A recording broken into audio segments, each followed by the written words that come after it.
Nifty में bounce back 23,700 से 24,300 का एक जबरदस्त बाउंस बैक देखने के लिए मिला है। ये बाउंस बैक वाकई में एक बुल रैली का संकेत दे रहा है या ये ट्रैप है, यही आज हम इस वीडियो के अंदर समझने की कोशिश करेंगे। आज का वीडियो 4 भागों में डिवाइड किया गया है। सबसे पहला, what was behind today's rally, आज की रैली का कारण क्या। दूसरा, which one global trigger matter the most, कौन सा ऐसा ग्लोबल ट्रिगर है जिसकी वजह से आज इस तरीके का मूव देखने के लिए मिला। What the actual sector data is telling us, sector wise कैसा रहा आज का दिन। और सबसे most important, exact support and resistance level for Nifty tomorrow. हम वीडियो के अंत में डिस्कस करेंगे कल के लिए सबसे अहम सपोर्ट और रेजिस्टेंस लेवल निफ्टी के लिए क्या हो सकता है। जानने के लिए बने रहें वीडियो के अंत तक। मैं हूं Pankaj Garg, SEBI registered research analyst, founder of Vriya research. चलिए स्टार्ट करते हैं हम आज सबसे पहले निफ्टी से कि निफ्टी में आज रैली क्यों आई और निफ्टी में आज क्या हुआ। तो आज निफ्टी में आप देख सकते हैं, निफ्टी में आज जो क्लोजिंग है वो आज 234 पॉइंट्स अप हुआ है। लास्ट 2 दिनों में अगर आप देखें तो जो लो लगा था दैट वाज 23,697 और आज की जो क्लोजिंग है वो 24,261 पे आई है। इसका मतलब ऑलमोस्ट 550 से 600 पॉइंट का रन हमको देखने के लिए मिला है निफ्टी के अंदर। Correct. Now the question is कि ये मूव जो हमको देखने के लिए मिला है इसका कारण क्या। ये जो बेसिकली मूव है फिलहाल यहां से लेके यहां तक, इसका कारण क्या, राइट। तो दूसरे पॉइंट की तरफ चलते हैं कि आज सबसे बड़ा ग्लोबल फैक्टर जिसकी वजह से हमको निफ्टी में ये उछाल देखने के लिए मिला। आते हैं हम सबसे इंपॉर्टेंट फैक्टर की तरफ, जो कि 28 फरवरी से लगातार उस टॉपिक पे डिस्कशन चल रहा है, जो कि है ईरान यूएस का वॉर, राइट। ऑब्वियसली इजराइल उसमें शामिल है बट नाम ईरान यूएस वॉर ही हो चुका है। तो आते हैं सबसे इंपॉर्टेंट एलिमेंट या सबसे इंपॉर्टेंट कमोडिटी, राइट, जो कि लिंक है इस वॉर के साथ, वो है क्रूड। आप देख सकते हैं ब्रेंट क्रूड जो है ये कल हाई पहुंच गया था, अप्रोक्सीमेटली आप मान के चलिए $119.5, राइट। एंड सडनली क्रूड के अंदर एक बहुत ही जबरदस्त क्रैश वाला मामला दिखता है, जिसमें क्रूड अभी फिलहाल $89 के अंदर ट्रेड कर रहा है। क्रूड इज ट्रेडिंग एट $89 और ये ही कारण है कि आज बाजार के अंदर जो थोड़ा सा गैप अप ओपनिंग देखने के लिए मिला, पॉजिटिव क्लोजिंग देखने के लिए मिला, कल और आज मिलाकर के जो 600-650 पॉइंट ऊपर हमें निफ्टी नजर आ रही है, उसका सबसे बड़ा कारण है ये क्रूड की मंदी तो नहीं बोलूंगा बट क्रूड में बेसिकली जो फॉल आया 119 से वापस 90 के आसपास, यहां पर इन्वेस्टर्स को थोड़ा सा कॉन्फिडेंस आया कि क्रूड जो है फिलहाल 150 या $200 के आसपास नहीं जा रहा है और इससे पूरा वर्ल्ड इकोनॉमी जो है वो डिस्टर्ब नहीं होने वाला है और इंडियन इकोनॉमी में भी उतना फर्क फिलहाल के लिए नहीं है। तो सबसे बड़ा जो गुड न्यूज फिलहाल हमारे लिए है वो ये है कि क्रूड जो है वो फिलहाल $90 के आसपास ट्रेड कर रहा है, which is quite positive. Although $70 के बाद $90, इसका मतलब स्टिल $30 ऊपर, 30% ऊपर ट्रेड कर रहा है, बट स्टिल $120 का जो डर था वो डर 100 के नीचे तो नहीं है, ये आप मान के चल सकते हैं, राइट। अब हम आते हैं कि आज का डेटा, राइट, आज का सेक्टर परफॉर्मेंस कैसा रहा। सबसे मजबूत सेक्टर की अगर हम बात करें तो आज निफ्टी ऑटो ने 3% अप क्लोजिंग दी है।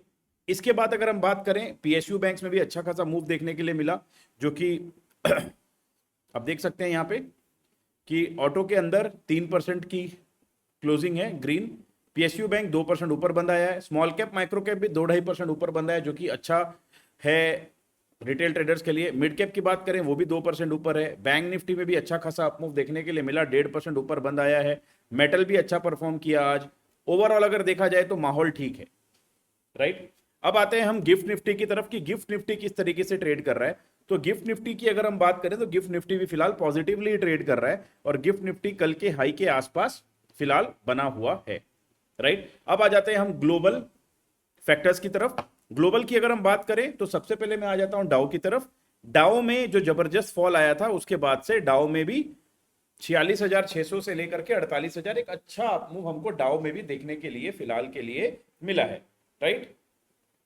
अगर हम नेस्डेक की बात करें तो नेस्डेक 50 ईएमए के आसपास पहुंच चुका है। अगर 50 ईएमए के ऊपर नेस्डेक में क्लोजिंग आती है तो ऑब्वियस सी बात है आईटी सेक्टर में एक अच्छा मूव देखने के लिए मिल सकता है, क्योंकि जब भी वॉर वाला सिनेरियो होता है या बेयरिश मार्केट होता है, राइट, और जब डॉलर मजबूत होता है तो डॉलर बेसिकली बेनिफिट देता है दो चीजों को।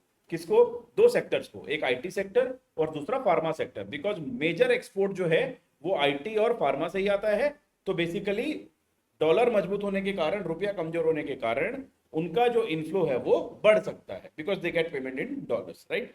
ये है एक कारण। अब हम आ जाते हैं डीएक्सवाई की तरफ, तो डॉलर इंडेक्स भी देखें तो डॉलर इंडेक्स जो बहुत ही ठीक ठाक रेंज के अंदर बहुत लंबे समय से ट्रेड कर रहा था, यहां पे आप देख सकते हैं अब डॉलर इंडेक्स में भी एक ब्रेकआउट की तैयारी टाइप का मामला जो है वो बन रहा है, राइट। डॉलर इंडेक्स भी 98 के आसपास आ चुका है। डॉलर इंडेक्स 100 के ऊपर अगर चला जाता है तो वो फिर अगेन एक मंदी का कारण बन सकता है। अगर हम आए बॉन्ड यील्ड की तरफ, बॉन्ड यील्ड ठीक है, 4% के आसपास ही ट्रेड कर रहा है, इसमें कोई बहुत बड़ा स्पाइक हमको देखने के लिए नहीं मिला है। यूएसडी आईएनआर की बात करें, ऑल टाइम हाई के आसपास ही ट्रेड कर रहा है, 92 के आसपास। कोई बहुत बड़ा मेजर इसमें भी एज सच अपमूव अभी फिलहाल के लिए देखने के लिए नहीं मिला है। अब आ जाते हैं हम सबसे important analysis of the day, which is finding the support and resistance for Nifty. अब देखिए वीकली ट्रेंड लाइन की अगर मैं बात करूं तो वीकली ट्रेंड लाइन का एक सपोर्ट निफ्टी को अवेलेबल है। कल का जो लो लगा था 23,697, this will now act as a very important support. अगर इसके नीचे निकलते हैं हम तो नेक्स्ट सपोर्ट जो नजर आता है वो 21,743 का है। इसके बीच में कहीं ना कहीं 23,500 और 22,700 ये भी एक इंपॉर्टेंट सपोर्ट की तरह काम कर सकता है, that is on the basis of fibo. But actual अगर प्राइस एक्शन की बात करूं तो 23,697 के नीचे, 23,697 के नीचे लंबा फॉल जो है, यानी कि सपोर्ट बीच में कोई बहुत मेजर अवेलेबल नहीं है टिल 21,743। तो सिंपल सी बात है कि अगर हम 23,690 के नीचे ना जाते हैं तो सतर्क रहिए और बिल्कुल लॉन्ग पोजीशंस को अवॉइड ही करें। नेक्स्ट हम आ जाते हैं रेजिस्टेंस की तरफ। फिलहाल बहुत इंपॉर्टेंट रेजिस्टेंस जो निफ्टी के लिए है वो आप देख लीजिए, जो पिछला सपोर्ट था 24,337, जो हम बार बार बात कर रहे थे कि अगर टूटेगा तो हम नीचे जा सकते हैं, अब ये एक रेजिस्टेंस की तरह काम करेगा। अगर any day we get a close above 24,337, correct, अगर हम ये 24,337 के ऊपर किसी भी दिन क्लोज करते हैं तो ये जो आपको नजर आ रहा है 25,051 which is 20 EMA and 25,381 which is 50 EMA, हम लोग इसकी तरफ भी मूव कर सकते हैं। बट ओवरऑल अगर मैं बात करूं तो बाजार सेल ऑन राइज ही है। जो क्रूड में हमको थोड़ा फॉल देखने के लिए मिला वो इसलिए क्योंकि इन्वेस्टर्स को, ट्रेडर्स को, बेसिकली बड़े प्लेयर्स को ऐसा अंदाजा हुआ कि फिलहाल के लिए वॉर जो है वो शांत हो गया है और हो सकता है कि एक सीज फायर भी हो जाए। तो इस तरीके की जो खबरें आने लगी उसकी वजह से हमको क्रूड में एक इस तरीके का फॉल देखने के लिए मिला फ्रॉम 120 टू $90, जिसकी वजह से हमको निफ्टी के अंदर एक अच्छा खासा अपमूव देखने के लिए मिला 600-700 पॉइंट का। बट ओवरऑल अगर मैं फिलहाल अभी भी बोलूं तो निफ्टी ओवरसोल्ड रेंज के अंदर है। 23,690 वेरी इंपॉर्टेंट जोन। कल के हाई के ऊपर अगर हम निकलते हैं तो हो सकता है कि हम 24,500 25,000 की तरफ भी बढ़े, कोई बड़ी बात नहीं है। लेकिन नेक्स्ट जो इंपॉर्टेंट रेजिस्टेंस रहेगा वो 20 EMA रहेगा which is 25,000, right. Sell on rise in the market. Again telling you this video was totally for educational purposes. अगर आपको हमारा वीडियो अच्छा लगा हो, हमारी एनालिसिस पसंद आई तो सब्सक्राइब करना ना भूलें, शेयर करना ना भूलें। Thank you.